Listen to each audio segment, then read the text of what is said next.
I just want All you right. guys to know I used up all my good banter before you started recording. Boy, oh boy, a regular Staten Island St. Patrick's Day over here. This American Monster. A Monster of the Week actual play from This American Dice.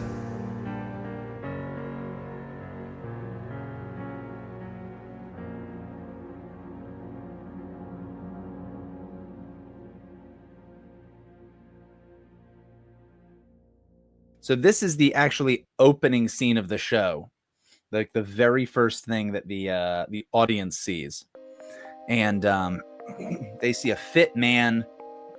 Man, can we call him that? He looks young. Maybe he's in his late teens, early 20s, and he's wearing like kind of sports gear. He seems like he's in pretty good shape. He's kind of stretching. He's at the at a university. There's a few people with books studying, and like some girls wave to him, and they're like, "Bye, Chad," and he's like, "Hey, bye, girls," and he kind of stretches, and he starts jogging. He's got his headphones in, and he we hear some music. I think it in fact is. Leigh, would it make sense if it was a version of Sundry's music? Yeah, but like the Linkin Park cover. Absolutely, that was exactly what I was thinking. Is like, yeah, there's a rock cover, and like not just a rock cover, but yeah, like a Linkin Park or Nickelback cover of Sundry's song. So yeah, that's what's going on.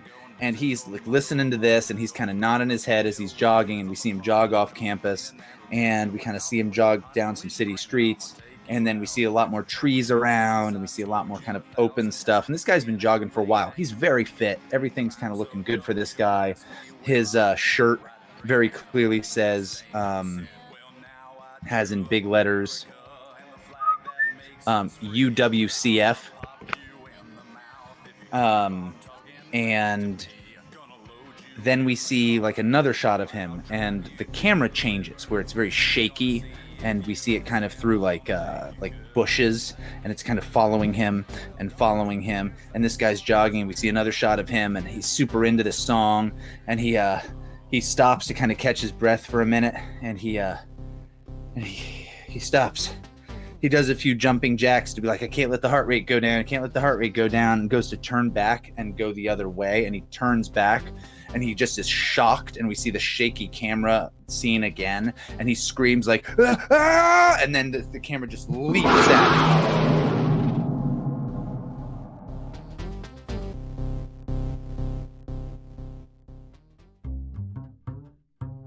So I think Ashton Greene, he's just got out of the shower.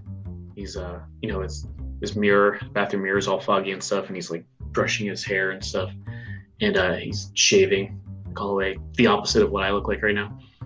And he gets this like a stylish like shirt, kind of like a button up.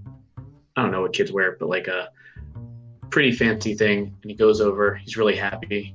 Is he dressed for work, or is he dressed like a stylish, cool dude?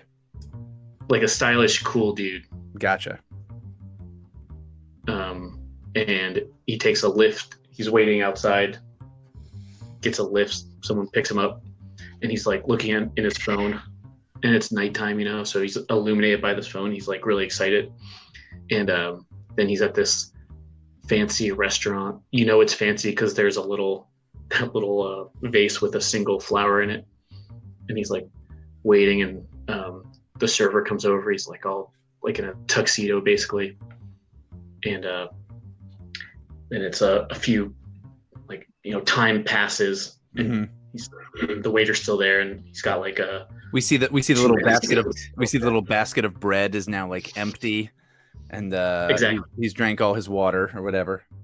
Yeah, and then there's like a empty wine glass. Like time has passed more, then he's less and less excited, and he just goes to another image of him like going back in the Uber ride, just doing the head against the glass, depressed.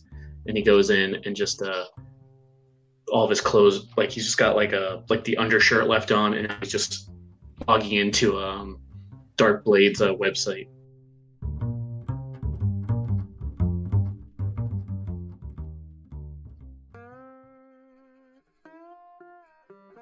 We'll cut to like a sleazy, smoky bar with the sound of country music playing in the background. And I'll say the music that's playing in the background is Sundry Charms' his one hit single. And there's this roughed up guy sitting at the bar by himself, just drinking bourbon, and sort of stay with him for like 20 minutes until he sort of like slumps over his drink and passes out. Okay. And that's Sundry Charms. So we get another kind of montage of that going on, and then is there a like an alarm that goes off to tell him to go to meet up with everybody else? Yeah, he's probably getting a call from Mr. Welker. Okay. And so he's like, shit, let's get out of here.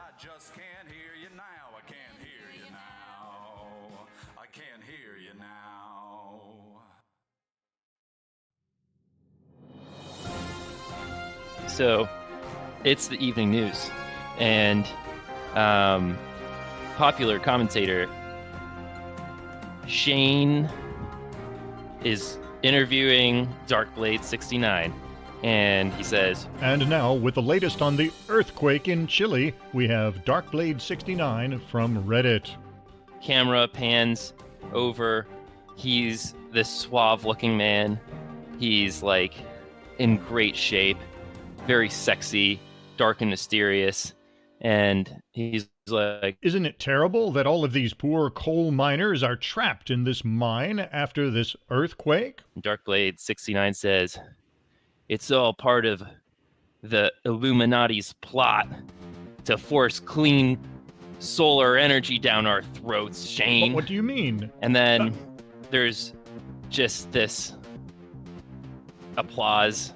The internet's going crazy. There's like memes being made of him. Wait a minute. And like him owning Shane, Are you insane? And then, like in a dark basement, Darkblade, like a pudgy, neck-bearded man, like wakes up from his slumber, stretches his arms in the air, and screams, and like looks over at his tray next to his bed that is empty and full of crumbs, and he screams, "Mom, I need more bagel bites!" Yeah, I think in Hubert's mind, he's like Shane is like a big deal, but Shane is like just the local news anchor. Yeah. Yeah. Meanwhile, yeah, Hubert thinks he's like screaming at Anderson Cooper, but actually it's just like the local like Channel 7 affiliate guy. Yeah. Okay. Yeah, all these memes made too, like all the of like him dabbing, They're all of him Like- dabbing. Yeah, like because he beat this guy because he's so great.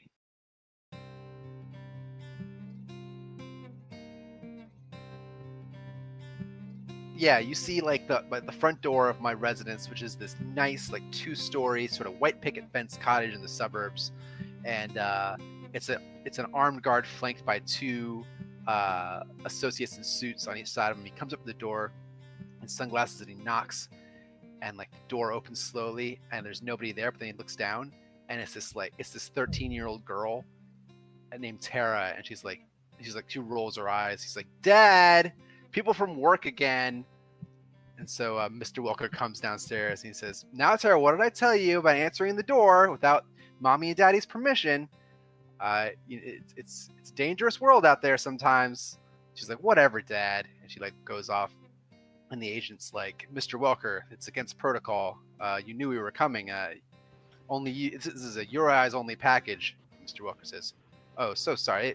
It won't happen again. They're just so unruly at this age. But thank you. I appreciate the company's time." And he'll take the package. And I think the guy who hands it to you is like you do have to sign for it. Oh, of course. All by the book. Very, very much by procedure. Naturally. Okay. He'll hold up like a retina scanner, and I'll like put one eye in, then the other eye in. The retinal scan is, I think, just as like a person involved in this stuff, the retinal scan is so that they can check that it's really you. And then the signing thing is just for like legal purposes. Like, Yeah, and then he that's just signed the it. company paperwork. I Yeah, signed exactly. that It's very literally exactly long that. way. And so you get this box and you open it up and it's exactly that. It's just a new smartphone. And basically it's just a secure line to the company. And it's basically a smartphone laptop kind of thing that you can easily use.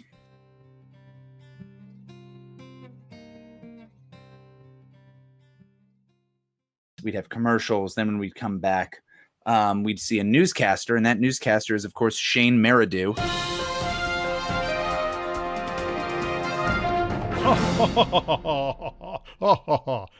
Thanks, Debbie. Sad news. Earlier in Caniola City Park, police found the remains of 20-year-old Chad Barker.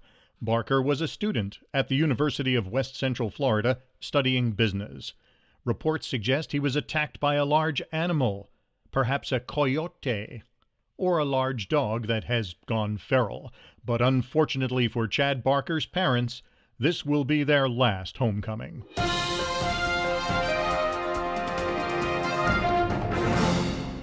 All right. There it is. There's that. So there's our hook of our exciting incident that a University of West Central Florida student, Chad Barker, has been killed in the Caniola City Park.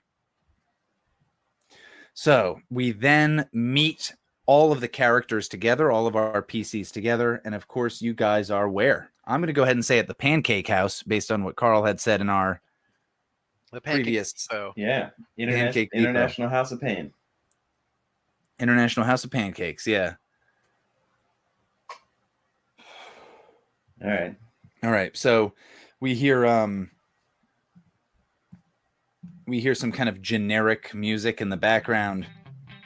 We see a guy talking to a waitress who's like looks skinny and tired, very Waffle House kind of a thing, and she's talking to him and writing stuff down. And there's a bigger guy kind of in the back, and he's working kind of a griddle of hash browns and eggs and that kind of stuff and a bunch of pancakes. And she comes up to you guys, and we see all of the characters together, and she's like, "What do y'all have, honey?" Oh, just a black coffee. You don't mind if I smoke, do you? So long as it's outside, honey, you can do whatever you want. You got ashtrays built into the table. Yeah, listen. The laws change. The ashtrays don't come out the table till the table breaks. Fair enough. And she looks at Sundry and she goes, "Wait a second. I know you." In another life, lady. Well, you know what? If you want a cigarette, about 35 minutes, I'll have to have a cigarette break. I always hate to smoke alone. Sundry will look her up and down. And I feel like, again, she looks like the quintessential super tired, ultra, like skinny Waffle House waitress. And she just Perfect. looks at you and goes like, "Your eyes remind me of my daughter's eyes." Which, of course, is the sexiest thing you can say to anybody. Yeah, but yeah. one time I was at a Waffle House and a waitress did hit on Ryan Hall by saying that exact thing. Nice. Your He'll eyes say- remind me of my daughter's eyes. And so that reminds me of a song. Oh, I do know you. Ooh. Anyway, and she fans herself. Mr. Welker will break in here and say, "Yes, as charmed as Mr. Charms would be to make your acquaintance, ma'am, this is a business meeting. I'm afraid we will need some modicum of privacy." Yeah, just a pecan pie for the time being. Oh, my apologies. All right. Well, anybody needs freshened up on waters or coffee, let me know. And my accent might have slipped into the southern way of saying coffee, but anyway. Coffee. Yeah, I'm trying to anyway, but yeah, so she leaves you guys alone. And as she leaves, Mr. Welker will say, "Now, Mr. Charms, remember, it'd be best if we kept a somewhat low profile for your new line of work." Easier said than done. "So it seems." And he'll look around and say, I wonder, I was not familiar with your music before, although I think My daughter Tara has just started listening to your, what was it? Your third album called? Oh, Newtown Lane. Ah, yes, Newtown Lane. Some real bopping hits on that one. Yeah, after Lincoln Park got a hold of it. Oh, and then Mr. Welker like embarrassingly remember that he's only heard the Linkin Park version of your song. Yeah, him and everyone else. I think Ashton, instead of ordering anything, he's got like a little brown bag lunch that he takes out. It's like a cheese sandwich. All of you have, or at least certainly Mr. Welker, or maybe one of you in particular, if you think that would be more interesting, has heard this news story, and this has piqued your interest. It's a city. Sorry. Go. Can I comment on the cheese sandwich real quick? Go ahead. So, Sundry will lean over to Ashton and say, "So, who cut the cheese?" And then I'll say, "Forgive the dad joke." And then he'll give him a long, lingering look. And he kind of just looks at him and just like, "Oh, it's a craft single. They're cut like when you buy them." Okay, son.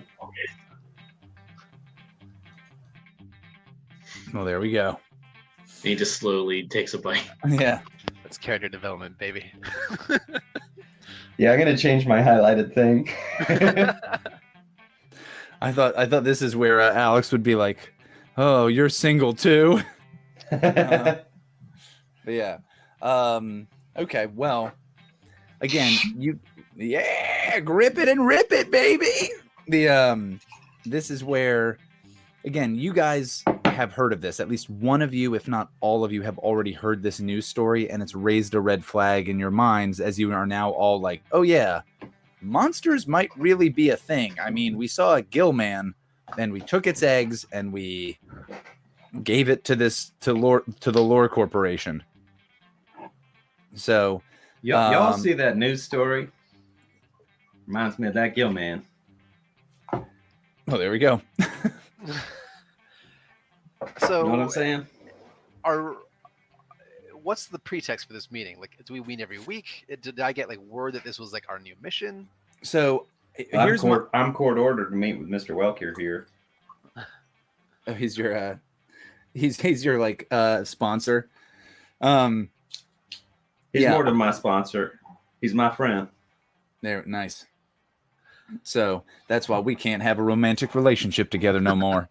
But yeah, I think actually that essentially, Carl, your character is the one who kind of dictates that stuff.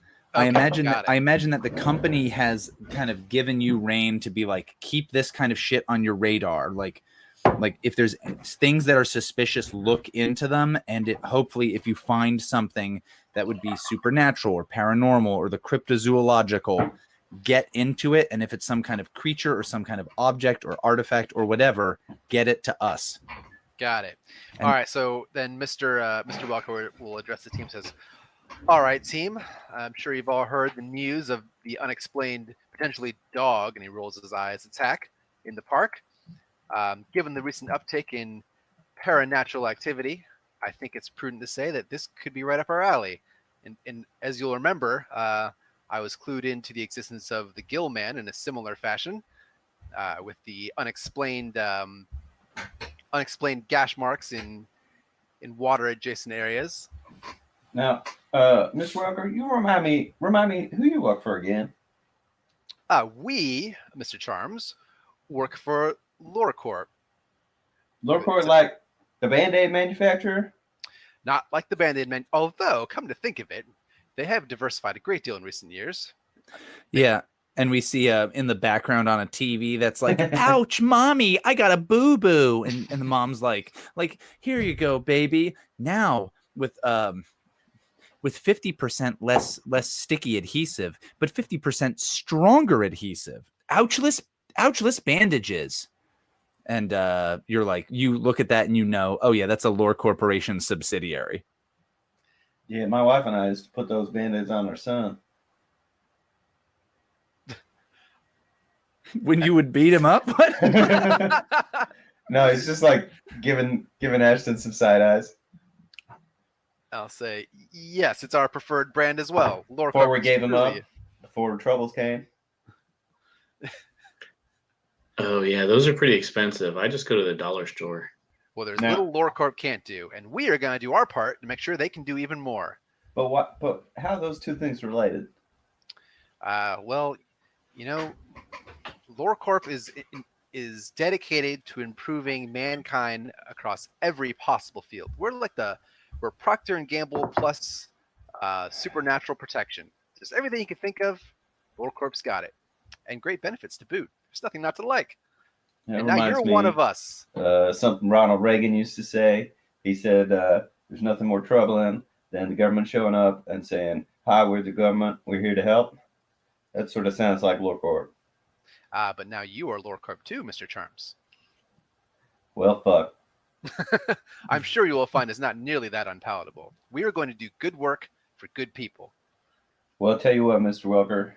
I sure shit don't trust LoreCorp, but I trust you. I appreciate that, Mr. Charms. And seeing as we are all now in the closest confidence, I trust you as well. And we will need that trust on our upcoming mission. I have reason to believe that this attack is actually similar to 3 other attacks that have occurred in the last few weeks that didn't get nearly as much media attention. Like bring up his new phone tablet thing. Ooh, show them, actually, dots on a map. so would you want to roll, I guess, investigate a mystery if you're really trying to look at the same kind of stuff, these patterns in between what you're seeing? Like, are there other patterns of what we've seen before? Sounds good. All right. So that's a sharp roll, I take it. Got it. Well, I rolled a 6. Roll the 6. Well, that's not good. No, it's not. Was anybody perhaps helping him? And if so, how?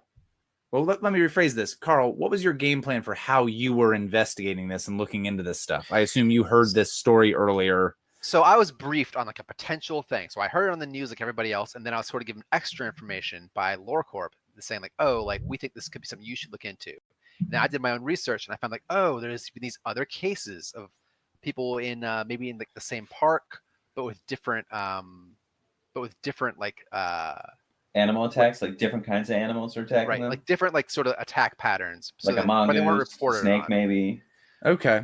And it's unclear why those weren't reported on, but I have a hunch that this isn't the first time. If we can put those together, we can get more of an idea where it's coming from. Gotcha. And just to move things along, is there anybody who was maybe helping you with that? Perhaps Alex, maybe you were helping Alex, for sure.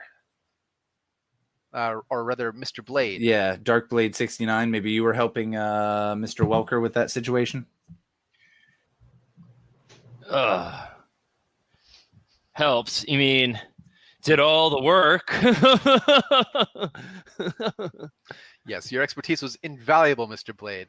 Can't expect a government to figure this stuff out, can you?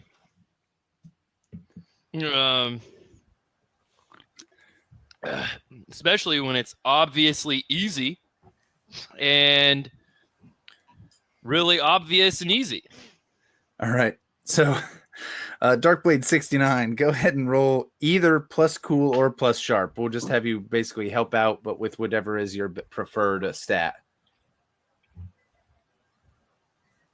I am rolling 2d6. 2d6 plus whatever your sharp or cool stat is, whichever is higher. I got an 8. You got an 8. That's pretty good. So that definitely helps. Of course. So I'm going to answer a question for you just to save time here. That's one of your connect the dot questions, and I'll kind of give this info to I'll try to include that info in Carl's stuff. So Carl, this gives you one question to ask, I believe, right? All right. I feel like the most logical thing is what sort of creature is it? Okay. One of the things that you notice is that today is, and I'm going to give you the date for the start of this game. It's March 10th. All right. Meaning last night was a full moon. Yes, that is the sound of a full moon arising. So, what kind of creature is it? It's a werewolf. It's a werewolf, guys. Yeah. So Darkblade 69 is like, oh, we got a werewolf up in here, motherfuckers, and is very, very excited. And you can pull up some information. I think, Carl, like the moment you bring this up, Darkblade kind of brings up that it was a full moon. This is a werewolf. Look at how this person was attacked by this crazy like large animal. They even suggested it was like a large dog.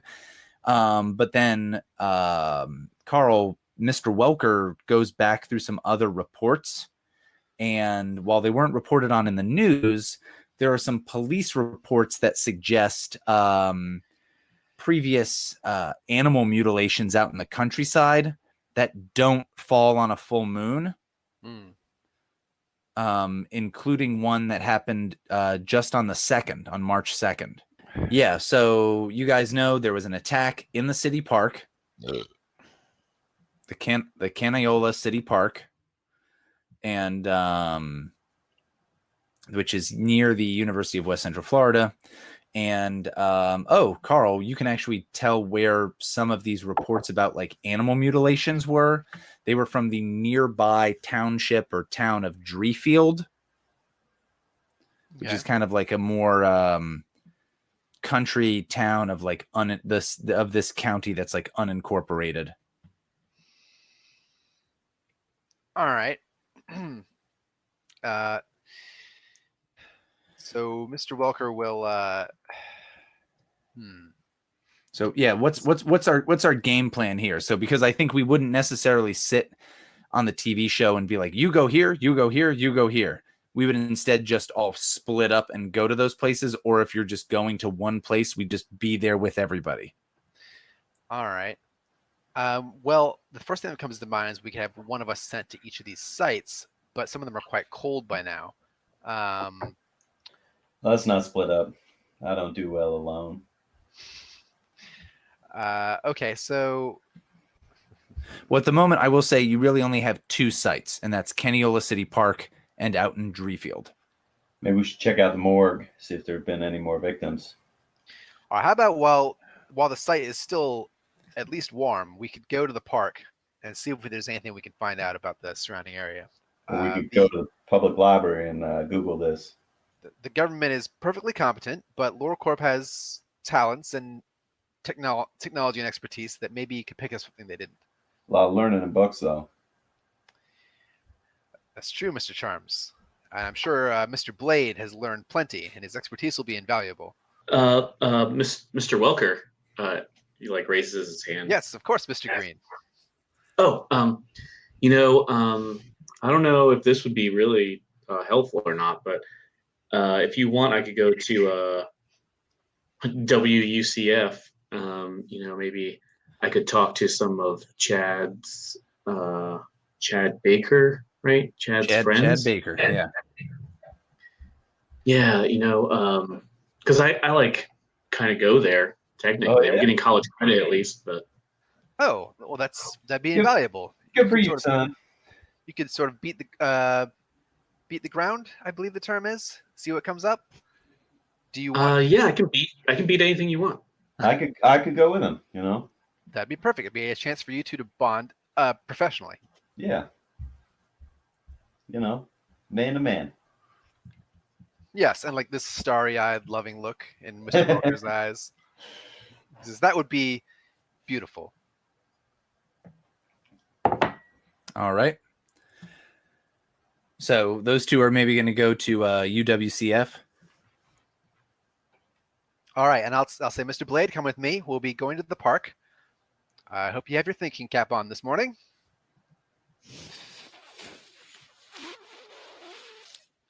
Okay. Was that him taking a rip off a joint? This is a tinfoil hat he's kept in his backpack or his waist pouch. He's smoking out of his tinfoil crack pipe. Thinking cap. All right. Okay. All right. All right. So it's Darkblade and Mr. Welker are headed to Canayola City Park. That's right. So we're heading over there in Mr. Welker's van, which has previously been described as this unwieldy, large, boxy, uncomfortable van with a good amount of surveillance equipment in it and a monster cage. Not that anyone on the outside would know.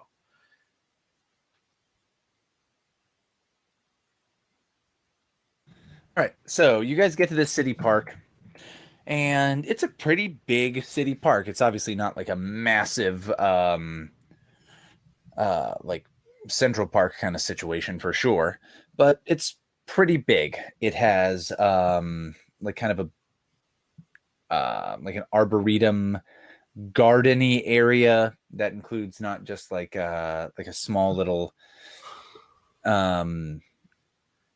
like different botanical gardens, but also kind of an area that is much more kind of covered by big live oaks that are important to the area, and also some kind of scrub palms kind of stuff that are almost the hallmark of a lot of the foliage in and around Palmetto City, Florida.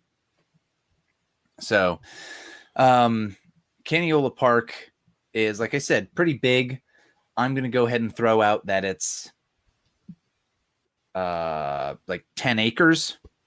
So pretty big, but not enormous. An acre is about the size of a football field. I was just about to say I'm gonna need that in football fields. And you Yeah, it's literally it's if you include the end zones, it is the size of a football field. Are you familiar with this park? My kids and my family and I come here on occasion. Ooh, do you? So Yeah. here's what I'm imagining. So I'm imagining that the University of West Central Florida is not exactly in the downtown area of Palmetto City, but near it, like near enough where it would be a bike ride or an incredibly quick car ride to get to downtown Palmetto City. This area is kind of between the two. Okay. So this is kind of the big thing that separates the downtown area of Palmetto City and the university. And the university is a pretty big state university. So what I was trying to say was you taking your kids here wouldn't be crazy. Oh, gotcha. But if you said you lived it wouldn't be crazy at all. But if you were like, oh, I live in the suburbs, this would be like a place you'd go to rather than then we just walked over here kind of thing. Sure. My family and I met an old friend of mine here in the park just a few months ago. I'll see. Are you familiar with this area, Mr. Blade? No, I haven't been out. I don't really like do parks. I say that's to each man his own. I'm more of like a lone wolf. Like I don't really just go, out and like with my friends. All right. Well, I certainly hope to change that for you. Well, you'll find at LoreCorp. LoreCorp is full of potential friends just waiting to meet you. I've got a lot of friends though. I can't even keep track of my friends right now. All right. So I don't know if I really want any more friends. It's probably gonna make my life really difficult. It already is really difficult. I mean, I've got a lot of responsibilities. And I'll say, if you don't mind, a personal note, Mr. Blade. Given what I knew about you before we met, you may remember that I was sent to deal with you as a potential threat to the safety of this city. Maybe you might consider that the way you present yourself to the world is holding you back. I was under the impression before we met that you would be a villainous, potentially menacing person. That's not at all the truth. That's not all surprising from a lamb like yourself. I walk the path of the lone wolf, and the lone wolf doesn't worry about what the lambs think about him. And can you describe what he looks like again? Herbert has a neck beard that is very thin, and also very thin hair that is all light brown.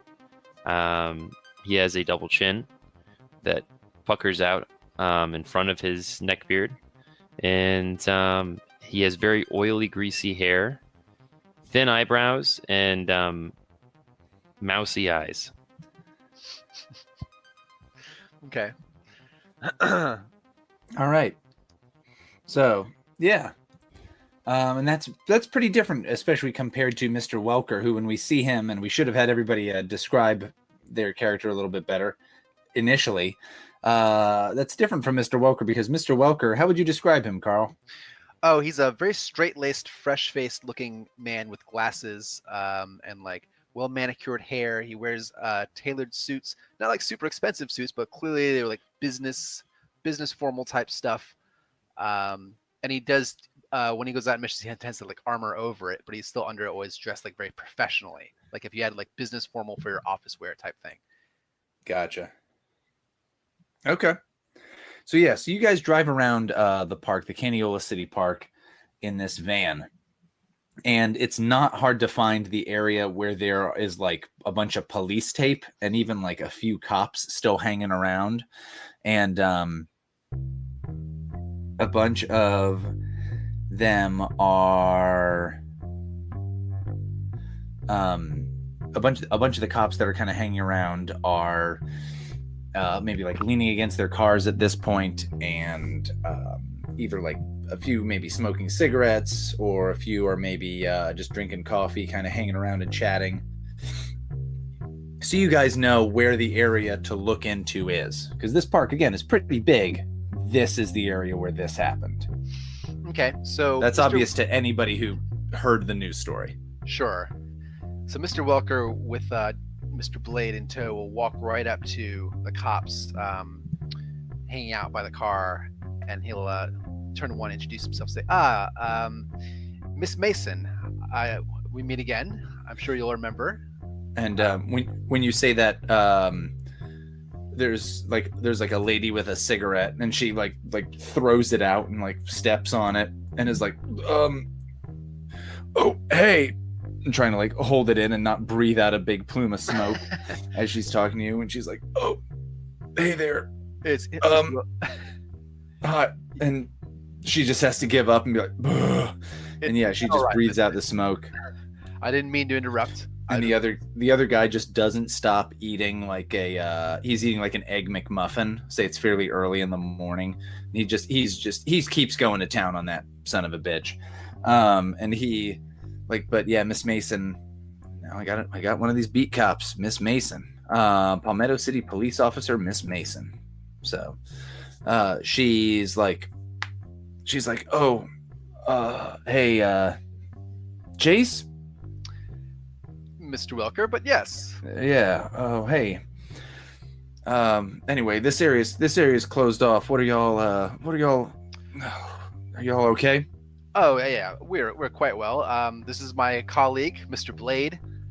And I'll say, well, LoreCorp wanted us to come out here and just take a look around. I'm sure you won't mind. He'll like flashes, like he'll like show his badge perfunctorily because they already know each other. Sure. So here's my thought with this, because I know part of your deal is your organization has this pull. I want to just very early on engage your agency move, so we don't fucking forget to do it. So when you deal with the agency requesting, and I feel like what you requested was for them to ask the police to help, like, essentially put up with you guys. Yeah, basically I was interpreting it as like I won't see resistance from the police or like over much interference unless I'm like going around killing people or like committing crimes in broad daylight or something like that. Gotcha. Easy. She's like, she recognizes you and she's like, oh, all right, well, yeah, Mr. Welker. Yeah, sure. Sorry. Hold on. Let me call over to Detective Winters. She radios to him, and you hear what's up? And she's like, oh, one of our and she kind of pauses for a minute, and she says, outside consultants, like questioning you and like looking at you, like, is that the term I should use? You know, Mr. Welker will nod vigorously. She'll say, like, one of our outside consultants is here, and he'll be like, all right, well, tell him to hold on, because I gotta walk. I gotta schlep back over there, and this is gonna take me a minute, especially because still haven't worked off that McGriddle that Jesse bought me instead of the McMuffin. Thing's just weighing in my stomach like a brick, and Jesse is the guy who's eating the McMuffin and is like, Murr.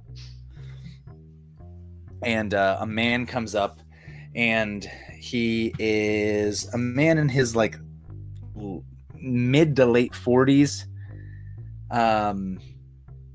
He is played by the actor Dean Winters. If you're familiar with Dean Winters, you may know him as Dennis Duffy from 30 Rock. Oh, the perennial asshole actor. Yes, he was also on one of the Law and Orders for a long time. Yeah, I just watched that stuff. So this guy shows up and he comes up and he's like, "Oh, hey, Detective Sloan Winters," and he burps. He's like, "Sorry about that," and he comes out to shake your hand. And Welker will shake it vigorously. It says, "Mr. Winters, this is my new associate, Mr. Blade." And he's like, "Blade? All right. Well, sounds like a Dark Blade." And I think he was like about to make a joke like this guy sounds like a real badass, and then he when you say Dark Blade, he just stops. And he looks at Miss Mason, or Officer Mason, and he's like, "Anyway, gentlemen, yeah, but so this is a crime scene, but I guess and maybe this is where he'll kind of expound upon. This is where the audience will learn the relationship between your company and the police. Where he's like, but I guess your company's here to provide us outside assistance with these unsolved cases, and this one I don't think you guys will be scratching your heads over too long." Well, and he'll bring you to basically like the crime scene. And so he'll have you guys come and he'll be like, they already basically collected everything and went over everything with a fine-tooth comb, so you don't need to worry about like fucking up the crime scene at this point. And he has you guys come over there and near like a big live oak tree. So they have the equivalent of like a chalk outline where the victim was. And he goes, he's like, our victim was 19-year-old Chad Baker, crew team. Young Vic. That's quite a young Vic. And then Darkblade 69 pulls out of his front pocket a clove cigarette and lights it up. Yeah, and I think this guy just looks at you, and I think I think he just says, "This is a crime scene, you know." Yeah, it's a bad habit. I know. And Mr. Welker would turn to him and say, "Is there anything else that we should know before we are left to investigate the scene, Mr. Winters?" And when you say left to investigate the scene, I think his eyebrow visibly arches. And he goes, "Well, I can tell you all that you need to know. Chad Baker, 19, comes out here dressed in jogging clothes, headphones in, plugged into his phone. Witnesses back from the school said that he left for some exercise. Comes out here, some kind of animal attacks him, something big dog, maybe a big coyote, probably something like that. Honestly, as messy as this seems like more of an animal control thing than something in my department. So, it's an animal, all right, but might be more of the humanoid type of animal."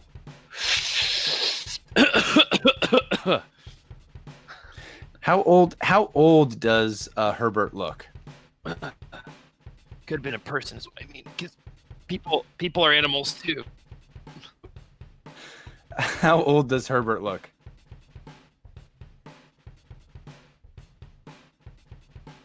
Alex? He's 29 years old. He's 20. Does he look 29? He's 29 years old. Can you hear me? Yes. Does he look 29, or is he like? He has No, because he's like been inside his whole life, so he could be a lot younger. Okay. So like, yeah, well, he has the cherubic features of a young child. Gotcha. He's like beautiful. He's like, "Listen, kid. It took me 14 years, but I quit, and you can quit too, especially on those. I mean, cigarettes are a lot harder to quit than candy. So, I'll tell you this here. That's for damn sure. I'll tell you this, Mr. Welker. Yeah, this is pretty bad. It's pretty grisly. Oh, it's bad. But yeah, more likely, I'd say more likely a grizzly, but there aren't bears in this park. Something attacked this kid, did him real bad, and we're gonna have to get animal control in here, make sure that they set stuff up, maybe some more cameras, maybe some traps. But honestly, this one doesn't go from red to black. This one goes from red to not our problem. He'll be nodding his head vigorously, acting like he understands what that means, Gotcha. but not understanding at all with squinty eyes. Yeah, so what he just basically means is this will go from an unsolved case rather than to a solved case to from an unsolved case to a, like, they ditch it Another basically and say like, department. oh, this isn't our jurisdiction. This isn't actually our problem. All right. So Mr. Welker will say, that might be, Mr. Winters. If you wouldn't mind, I'm going to confer with Mr. Blade here a moment. And he turns to Mr. Blade and says, so given your extensive research on this subject, and like I just take it for granted that like you know about all cryptozoological things, what should we be looking for? Like, are there any signs that they may have missed? Anything about the way the attack happened? Any traces of blood or saliva, prints, anything that comes to mind? Well,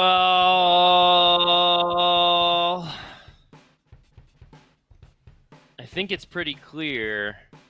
Is there a roll that I should make? So fictionally, what are you trying to look for? Looking it up on my phone, going through forums, scrolling through all of like the gore dark web. websites that dark web gore sites that I like a lot, and comparing the gore that I see here to the gore, the other gore. Okay, so is this investigate a mystery or is this net friends? Investigate a mystery. All right, so in that case, roll plus sharp, I believe. All right, so I got a 7. Got a 7. So you get to ask one of the questions from investigate a mystery. What sort of creature is it? Okay, well, you've already answered that it's a werewolf. The problem is you already know that... What sort of creature is it? Okay, well, I'll just give you some more information. Detective Winters gives you more information from like what the coroner said and just from what they saw when they arrived on the scene.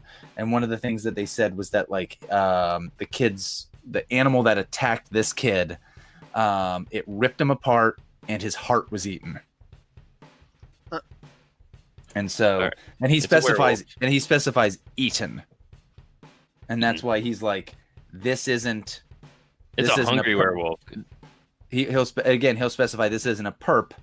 This is an animal. This is a creature, and thus it's not my.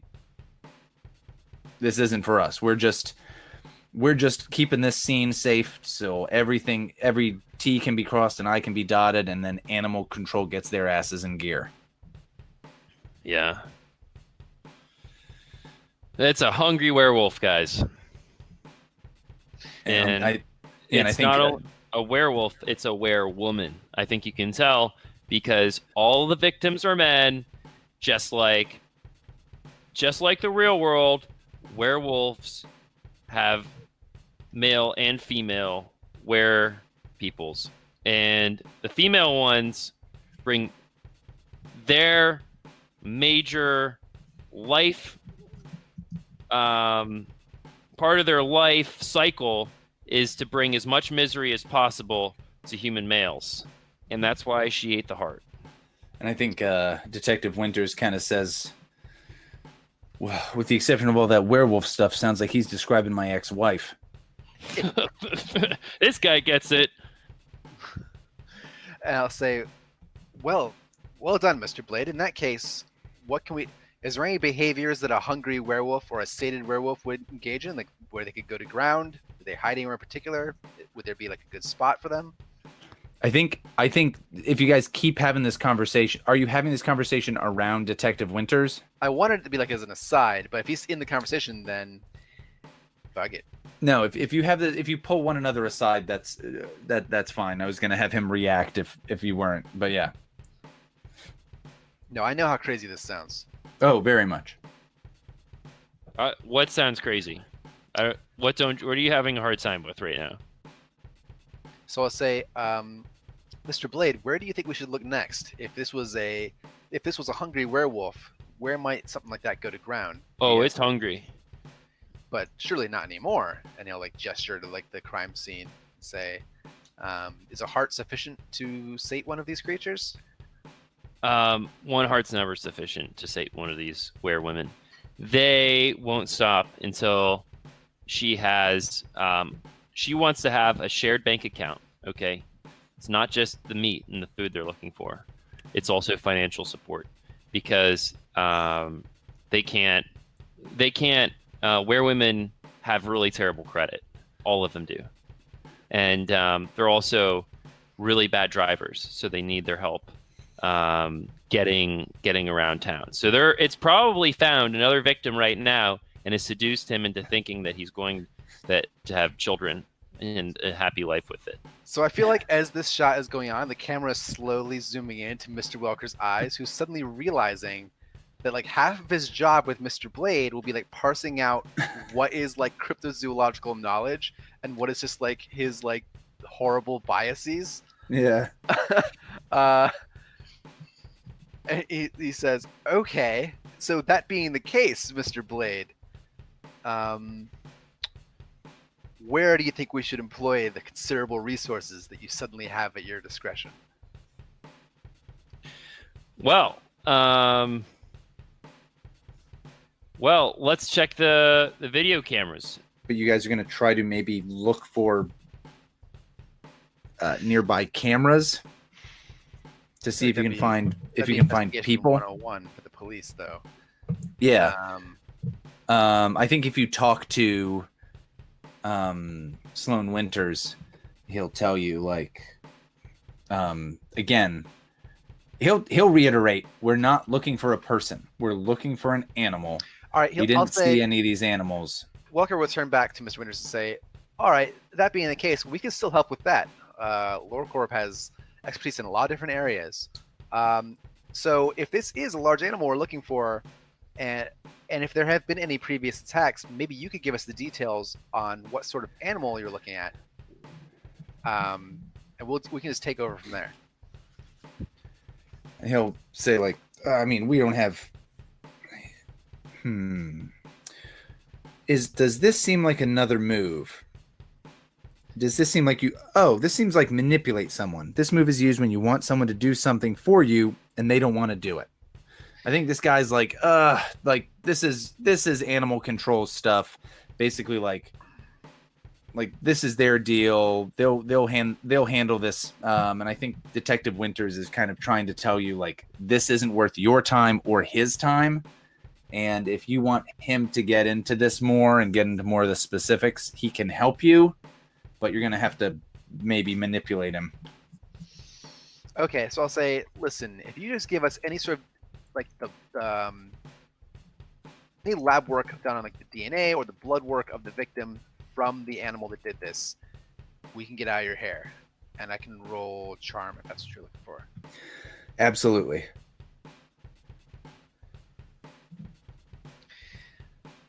I got a 2. Got a 2. All right. And he basically, and he'll look at Darkblade. He'll look at Herbert, or is it Herbert or Hubert? It's Herbert. It's Herbert. He'll look at Herbert,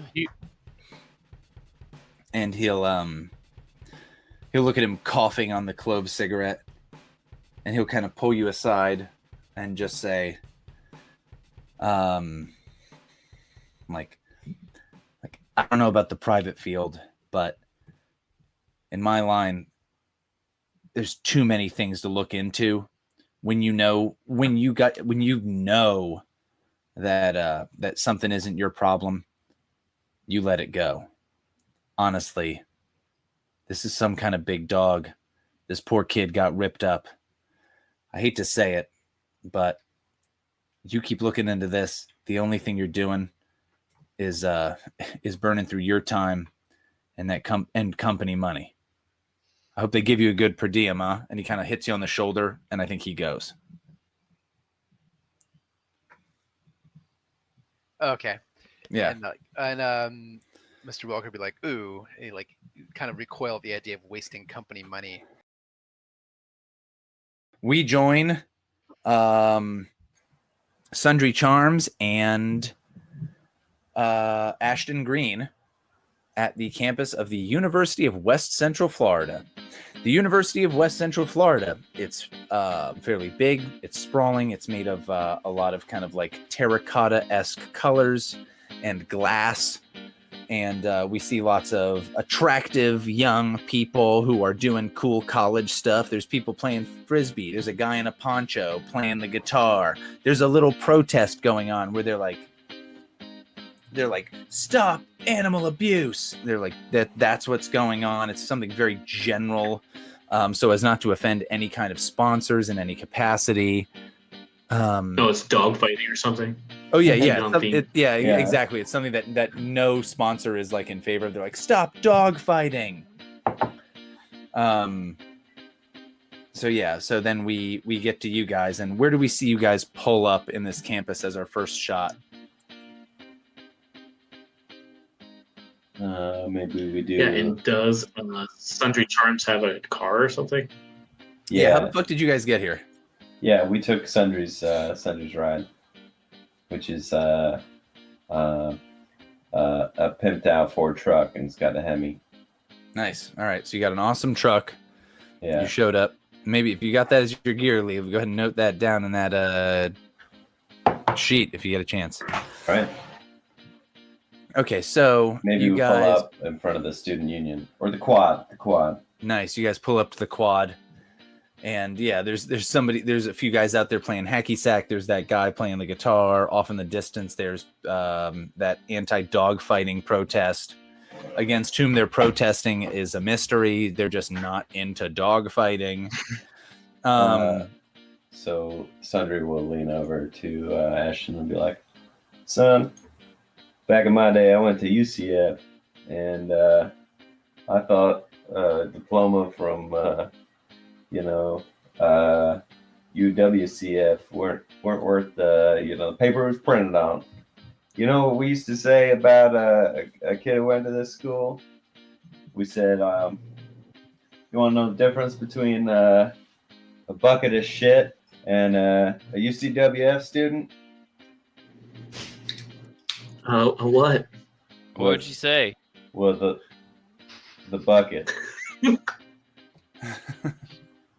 Oh, yeah. Actually, I applied here, but when I was taking the entrance exam, I kind of threw up and had to leave, so I failed. But I was probably pretty close, I think. It doesn't matter. I mean, whatever. Well, don't let that hold you back, son. This place ain't need you. You got a strong set of shoulders about you. You'll be fine. Yeah, and I guess I'm not technically enrolled in any kind of college right now, but I'm getting all these college credits from the lore corps. So when I do enroll somewhere, I'll be probably ahead of the game by a whole lot. You got your whole life ahead of you. You're going to be just fine. There's some cheerleaders that come out onto the quad that are like dancing with somebody in the manatee costume, and they're like, yeah, the big game is gonna happen soon, yeah, and they're like getting people excited, and everybody now and again are taking selfies with the manatee. Yeah, we used to call the girls who were cheerleaders for UCWF, we called them sea cows on account of they were fat and not good looking. Like a sea cow. Oh boy, that's not very PC. Wow. What's the game plan here? What's the goal? I know you guys came here. You're trying to find stuff out.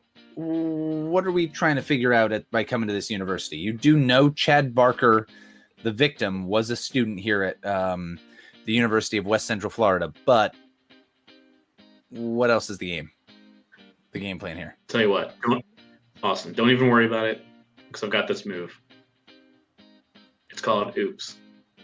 If I want to stumble across something important, tell the keeper. Genius. That's awesome. I'll be honest with you, Ashton. I just came here because I wanted to spend a little more time with you. You seem like a good guy. Oh yeah, I mean, I was gonna try and blend in. It's gonna be hard having someone quite older than me here, but I think it's still gonna be. I mean, you kind of look like you could be like a professor. Maybe I'm. Oh, okay. Wait, I'm gonna be. No, what's a good name? this piece of shit school's got so many commuters and other people who are like, giving up on their first career. Now they're going back to school. I could be one of them. Like I gave up on a successful country music career after committing a terrible crime, and now I'm just trying to recidivate and learn about like criminal justice reform or something like that. Oh, okay. Yeah, so- and I'm gonna be I'm gonna be what's a good name? Ebenezer Jones. And Ebenezer Jones. Oh man, he has a really cool major. It's gonna be accounting or women's and I'm studies. Yeah. Oh yeah, that could be my minor. I like it. Yeah. All right, cool. So wait, what's your name? Me, I'm Sundry Charms. No, Mr. Charms. I mean your student name. Oh, you just can call me Wade Hammond. Oh, okay. Yeah. All right. Captain Hey, of the Wade. football team.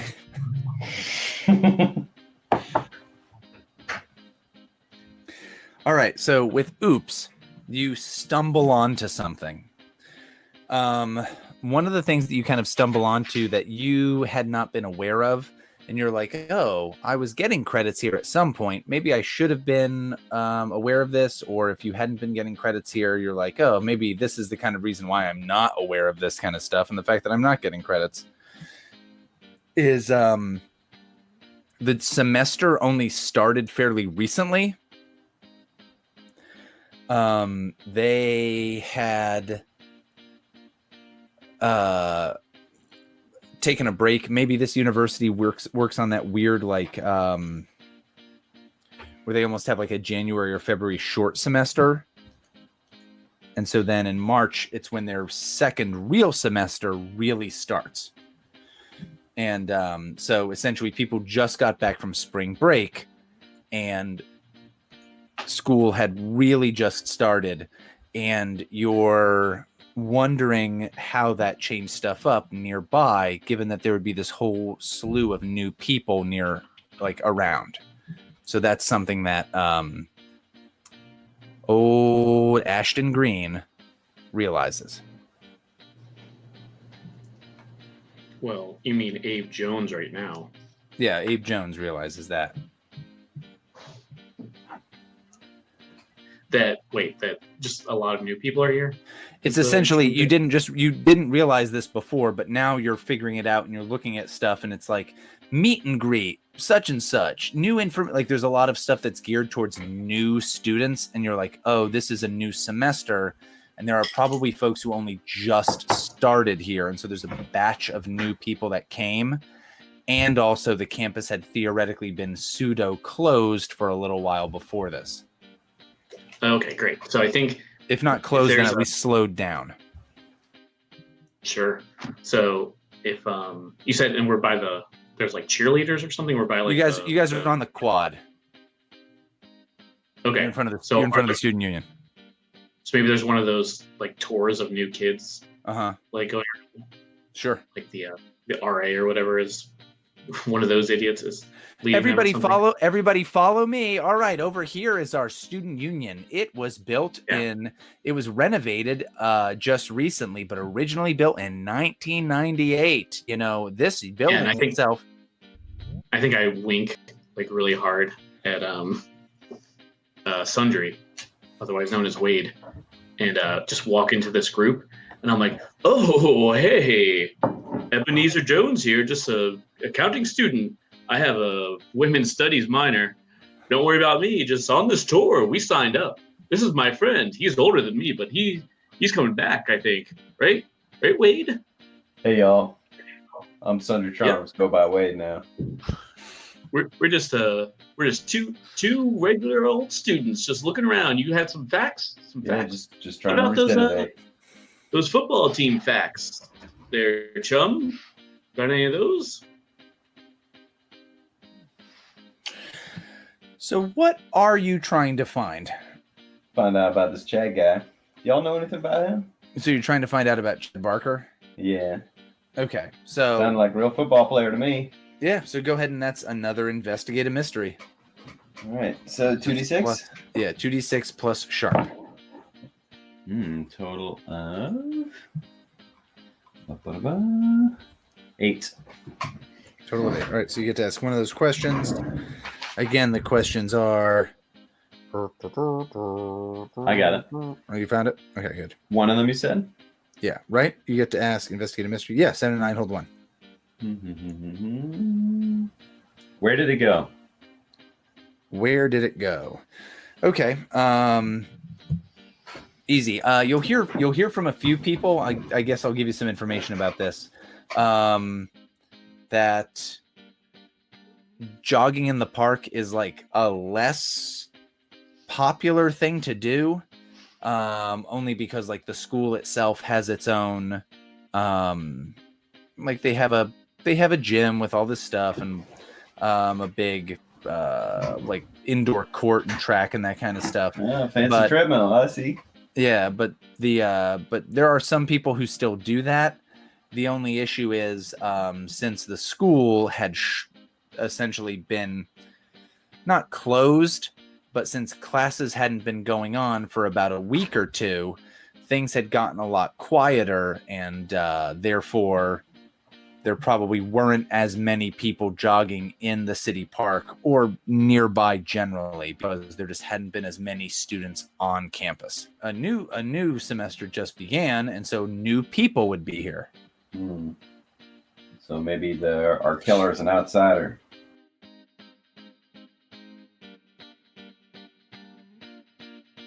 Where is it that we then have you guys either meet up or the next place that you go and investigate as a crew? Right. What's the next place you variously go to? As far as I remember, you mentioned the end of the town, and the reason we mentioned that town was because...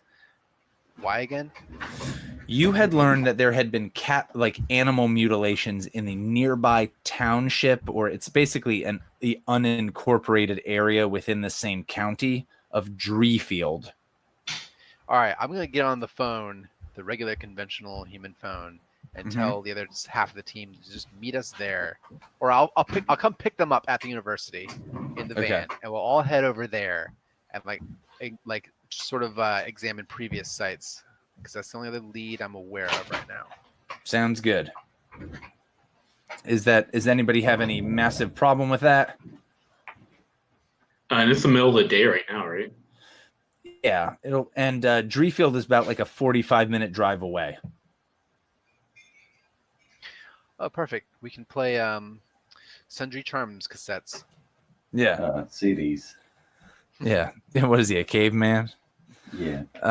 Yeah. So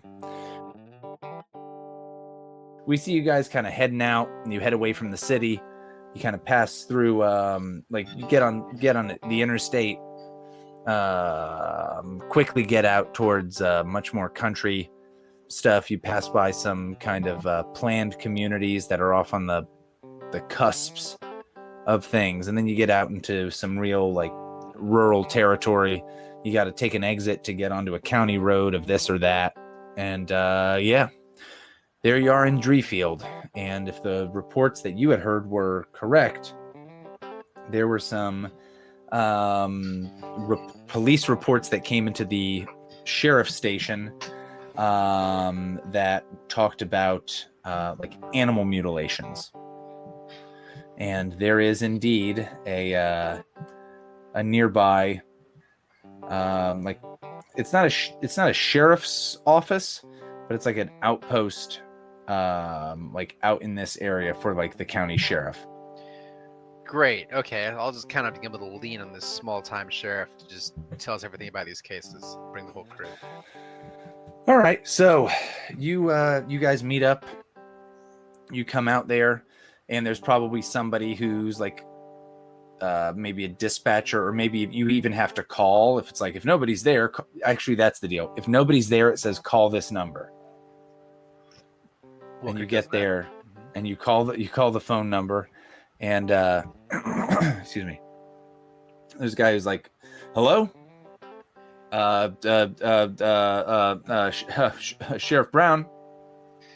Mr. Brown, we're here with LoreCorp. We want to talk to you about some of your cases.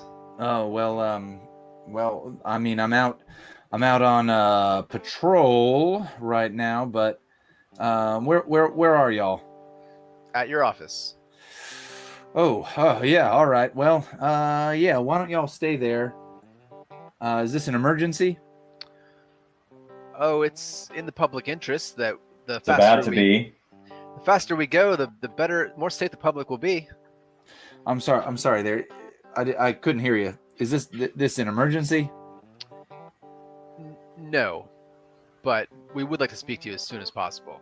No problem. All right. Well, hold on one bit. We'll pop back out. I'll head in your way in just a little while. Just give me a moment. I've got a lot of business to take care of. And there's a long. You guys wait for a while. I think you guys headed out here like earlier in the day, and now it's approaching sunset when this guy finally shows up. Like, this is hours later. Man, piss on Driefield. And you know what we used to say about Driefield's fucking one horse town? We said nothing. No one gives a fuck about Driefield. I didn't know it was a town. But yeah, so a guy shows up. He gets out of his sheriff's squad car, and he looks like Tom Arnold from the late 90s. And he's like, "Oh, hey there, y'all.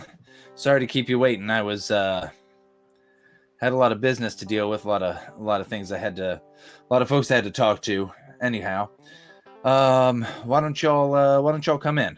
And he goes up to the door, he unlocks it, lets you in. He's like, "You want coffee?" Sure. If you don't I wouldn't mind. say no to some coffee. "Sure thing.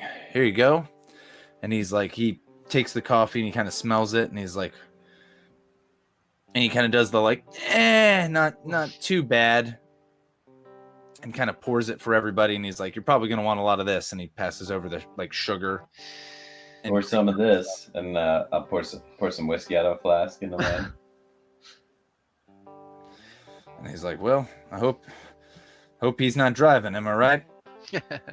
Don't worry, I'll be driving. And Mr. Wilk will be holding this coffee but not drinking it because he's just gotten confirmation that it's not good. And he'll say, "So we wanted to ask you about your recent animal-related cases. We think there might be something we could help you with there."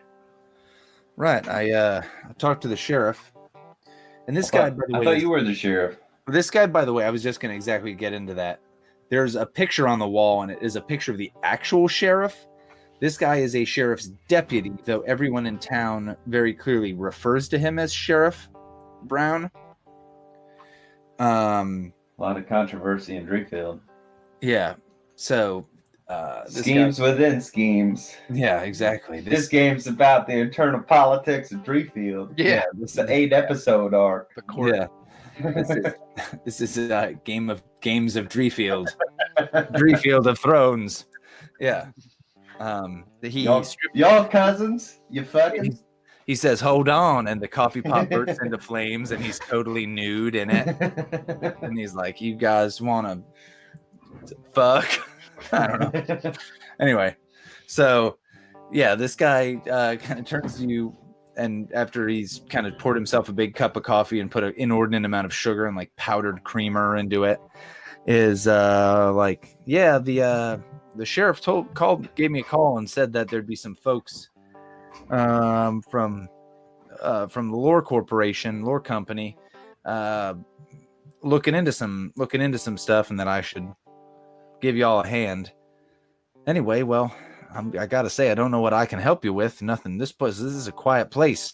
Honestly, barely anything happened since I've been on the job, and I've been on the job for a while." I'll say, I don't mean to be rude, sir, but that being the case, you seem very busy today. Oh, yeah. Well, I mean, part of it is just I got a big jurisdiction. Getting from one place to the other is busy enough. So you're just Oh. driving from... Man's got a big jurisdiction. If you know what I mean.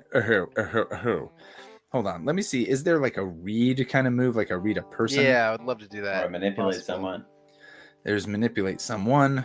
So, I got a play I can play on them. So my question was a read, but I'd be happy to let someone else manipulate.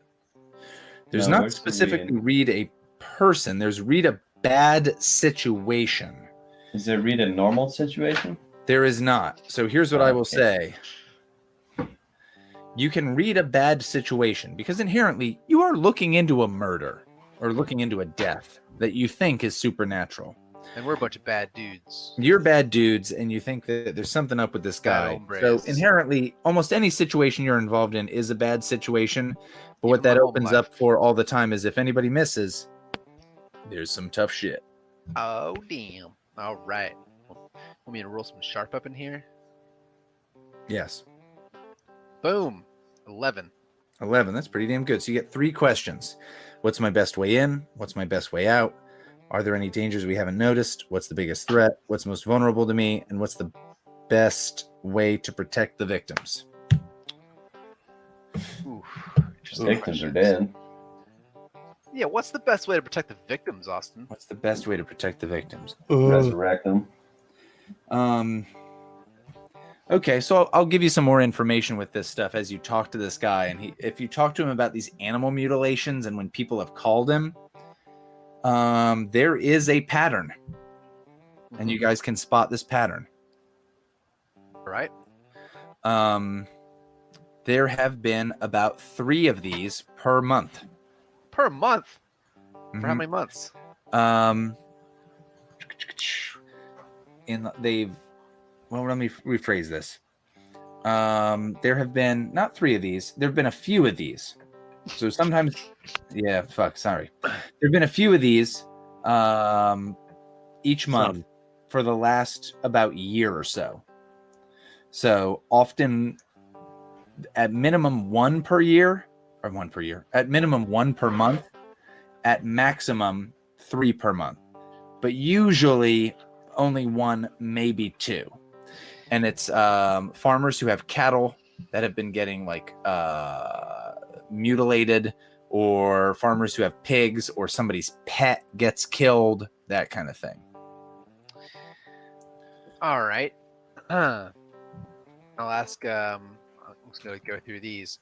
Are there any dangers we haven't noticed? Any dangers you haven't noticed?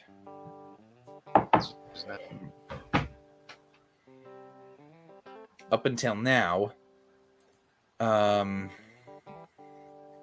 you can look at a report given by a local rancher, a guy named Jed Stoltzfus, and he's given like several of these reports.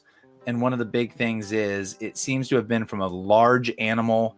He says a wolf or a coyote or a mountain lion. And one of the big things is he talks about like the animal's innards being ripped out and like a lot of it eaten, including a lot of the organs and the heart. Don't have any mountains in Florida. A Florida panther, maybe. Bobcats? Aren't those mountain lions? No, Florida panther. It's its own thing. Not many of them left. Okay. Last thing. What is the biggest threat? Probably gators. In this situation, I'm trying to get past shitty answers of like, if you don't do anything, people will keep. Oh yeah, that's the deal. Is there seems to be attacks on people or animals. You've only seen one of a person, but certainly on animals occurring regularly. Okay. And if you look at them, it has averaged periodically 2 to 3 times per month with some of these animals. I'll turn to Wait, so more frequently than just around the moon? Yeah, so I'll turn to the rest of the team and say, Or are all the attacks right around Yeah, him? so that's an important thing that you guys realize is that it cannot possibly be just during the full moon right. because it's happening Jesus, multiple Dark times Blades. per This week. ain't even a werewolf. It's just a regular wolf. And I think Sheriff Deputy Brown is like, werewolf. Oh, you guys. I hope he's always the coming out only one here. who's been drinking out of that. But yeah, this ain't anything too crazy. Wolf maybe, but werewolf, and honestly, more like coyote. I ain't seen a wolf around here personally. You know, that's too bad, Sheriff, because I'm writing my new album. I don't know if you know this, but I'm Sundry Charms. Wait a minute, you're Sundry Charms? Yeah, and I I was was like, bury my head, I was man. looking to tell the story of, just a down home, salt of the earth, sheriff's deputy. Who, I mean, I'm all those. who lived things a that life you can of mundane crime fighting until he came across something weird, and that's the story that I wanted to tell, but seems like it's not here. Well, listen, I can tell you all kinds of crazy stories. And he then proceeds to go on this litany of like very boring stories of like this lady was. What I was trying to do is manipulate him. Yeah. To tell me more. But... Oh no, he'll go into that rant, but I'm gonna have you save your. I'm gonna have you save your time on that one. Jed Stoltzfus is the big person he can tell you. Jed Stoltzfus is a rancher who has had the most complaints about this stuff. Perfect. All right, let's head on out there. I thank him for his time. Put down my undrunk coffee. Ask him directions to this place and go. Hey, what's your name again? I might need some inspiration for that song. He's like, "Oh, it's me. I'm Deputy Sheriff's Deputy Derek Brown. Hold on, I got something for you." And he goes and he gets hands you his gun. Yeah, here you go, you son of a bitch, and he shoots you in the neck. Sing out of that, you piece of shit. No, he gives you not only his card, but he also gets you like there's a picture of all the deputies like when they graduated whatever police academy, awesome. And he like gets his off the wall and pulls it out of the frame and gives it to you, and he's like, here you go, you go ahead and take this and remember me, and he writes his phone number on the back, and he's like, well, thank you, Deputy Brown. As far as I'm concerned, you're the fucking sheriff. And he's like, oh, you know what? I mean, oh hell, I mean, I never ever thought I'd be doing that, but if Sundry Charms thinks I can do it, and he starts like singing like the chorus of your song. Anyway, and then Ashton kind of pops in. No, I think that's when you realize Ashton is not even in the room. 10 minutes previously, and it's just as what Deputy Brown was like, wait a minute, you're Sundry Charm, and then Ashton takes like a quiet step backwards and then just like leaves the room, and then starts walking out to the uncomfortable van and undoes his bike that was on the bike rack in the front, and he takes out his nunchucks and he's like, all right, Jeb Stovis's ranch, I got this. He does like a little thing with his nunchucks and drops them. He's like, oh fuck, picks them back up. No, I'm gonna get all this college credit. These people won't have to endanger themselves. I'm the hero. And he starts biking to someplace scary by himself. Nice. Does he know where Jed Stoltzfus's farm is to get there first, or is he going someplace scary nearby? Well, I assume he's going. Oh, maybe as he's riding his bike, he's got his like 10-year-old like really outdated smartphone up. He's just like wobbling, and it's like, oh, Stophus's turn right. Actually, here, why don't we have you roll and investigate a mystery? Just to let you know, I did that move that tells me to go do something scary by myself. Okay, awesome. Doesn't that give you a experience point? Yeah, you're gonna be like level 4, like by session 3. So you wanted me to investigate a mystery, you said? Yes. So that is a 7. 7. All right. What is your question of the mystery rolls? Yeah! Toronto! Oh man, I want to ask all these. Why didn't I get better? I guess I really want to see what sort of creature is it, I guess, is the most important one, possibly. Okay. So you start to notice some stuff as you're as you're biking, and you're kind of looking at some stuff, and you eventually get to where you believe the Stoltzfus Ranch is, and the Stoltzfus Ranch is small by ranch standards, but to us folk who don't live in an agricultural world, massive. And one of the things that's annoying about it, and that you at first are like, oh, what is this even? It is in direct abutment to the state park, the nearby state park. And the nearby state park is actually this huge forest, predominantly of live oak and like scrub palmetto trees and that kind of stuff. And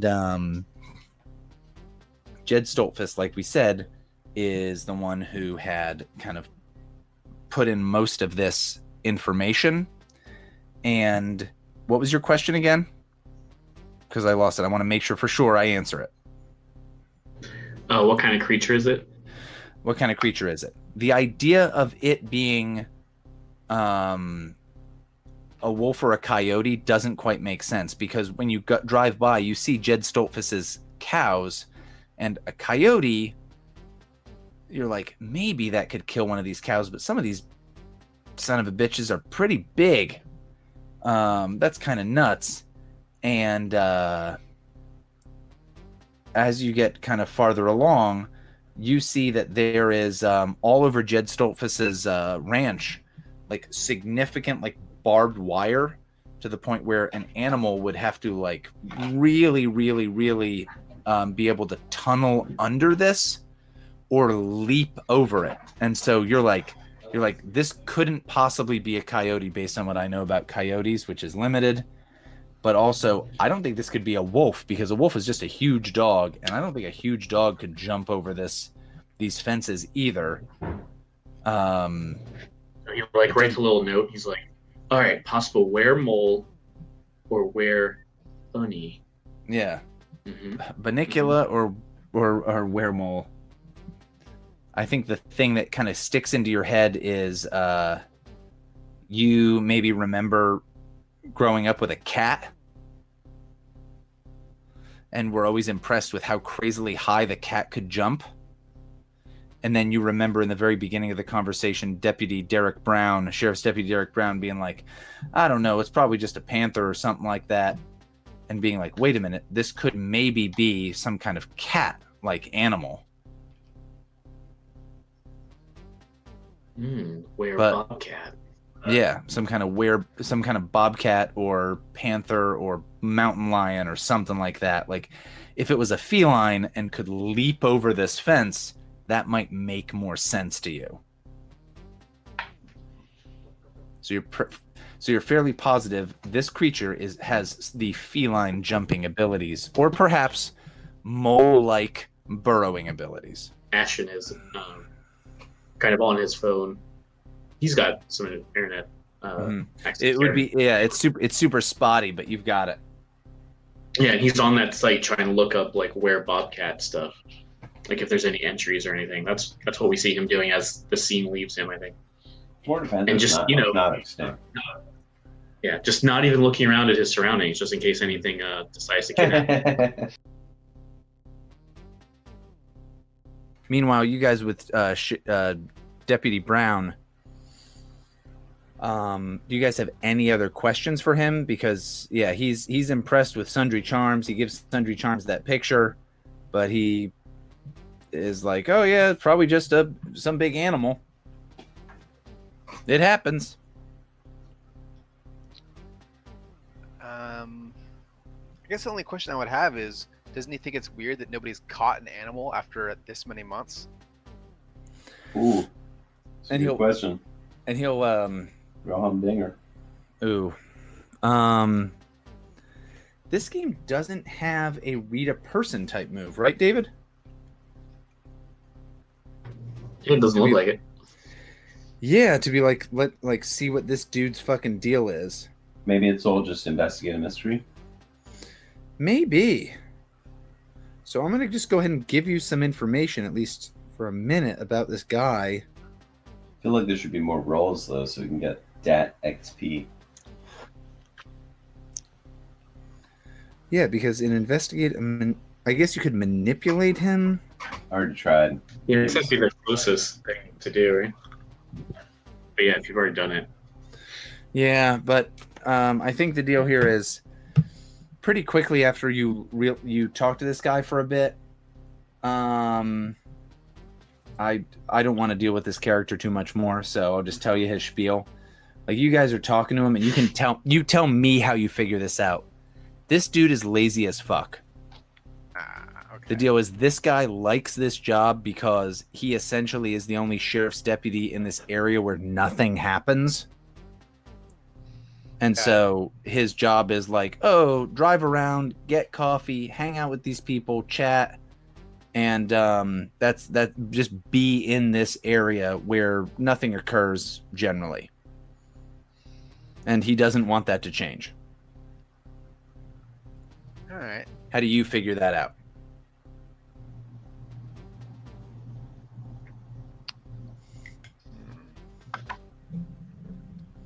Oh, like maybe like as he's talking about, well,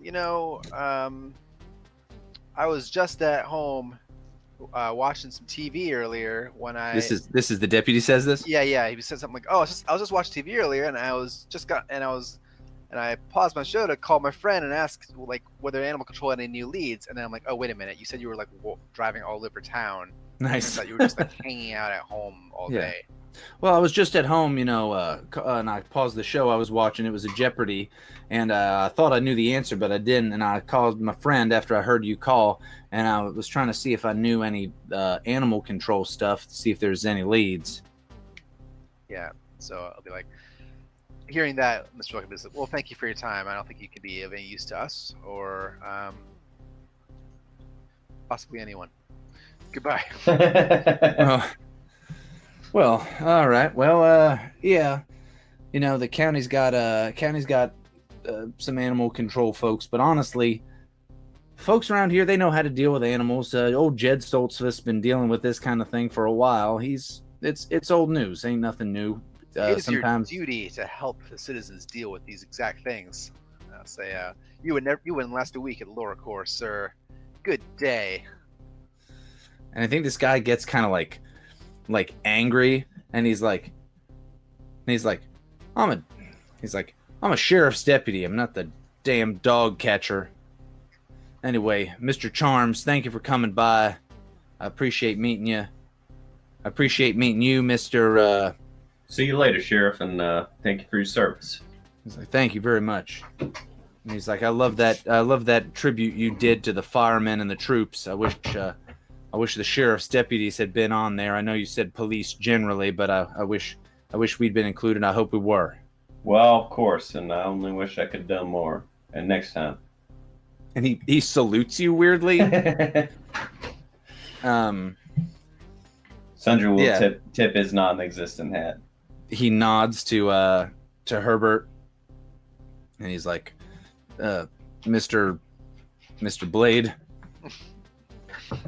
Anyway, have a good night. I gotta get going. Yeah, and at this point, it is nighttime for sure. I guess as we're walking out, Sundry would be like, well, y'all seen where Ashton is? Yeah, this is when you guys realize for sure Ashton is not with the group. And this is when we hop back to Ashton. And Ashton is biking and like looking at his phone, and we just see his phone illuminating his face. And he's like looking up information about the state park. And this is when and Darkblade's forum about you're looking up on Darkblade's forum, you're looking up like information about cat monsters and that kind of stuff, and bobcats and lions and mountain lion kind of things.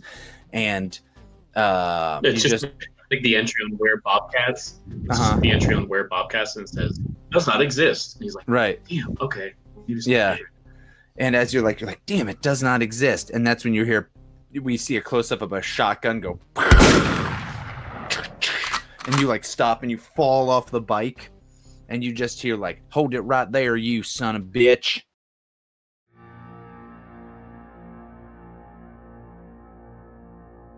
This American Monster is a production of This American Dice.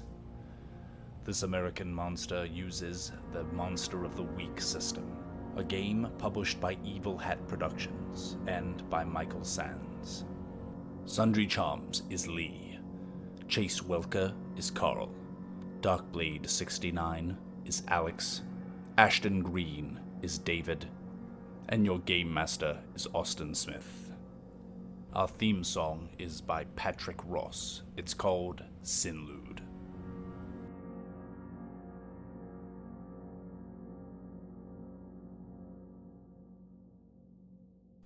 Additional songs for this episode included Newtown Lane, music by Ernest, and lyrics by Austin Smith and Alex Ernest. Additional voice talents include Steve Arthur as Shane Meridew. An additional note includes that we changed the name of the victim from Chad Barker to Chad Baker at some point midway through because we forgot that it had been Barker. And to address the were mole or were bunny in the room, in case it wasn't obvious, both Alex and Leigh are playing characters that are satirical parodies, one of a Toby Keith-esque country music type, and the other of kind of an internet troll if they were alive. So if you're wondering, man, these people, they've got some ideas that I don't like. They are satirizing those ideas with the characters. And now, for some bloops. And over the shoulder of Sundry Charms is the ghost of LeVar Burton, who's just nodding his head. Yes. Yes, books are valuable. Yes. Mhm. And then he realizes he's not dead yet and turns into regular LeVar Burton and is like, why am I here? And leaves. I don't know about you, Ashton, but it seems like a bit of a dry well. Maybe we just finish up here, play a little frisbee or hacky sack, just you and me, and then head over to that park. Oh my God. Ashton is freebasing meth in the parking lot. Yeah, he's outside pouring gasoline on the Oh, stove. good. He's still at the university throwing a frisbee around. He's that mundane. He says, I don't want to be around these assholes. I'm going to do something more useful. Yeah. And any more? No. No, What really he's happened? he's in the like accounting 10 minutes class. ago. God damn it. All right. Anyway, 10 minutes. It was like.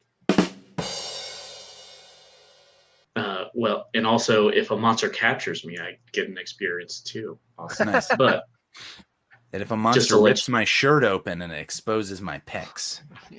well, that's not the exact wording. But I won't complain.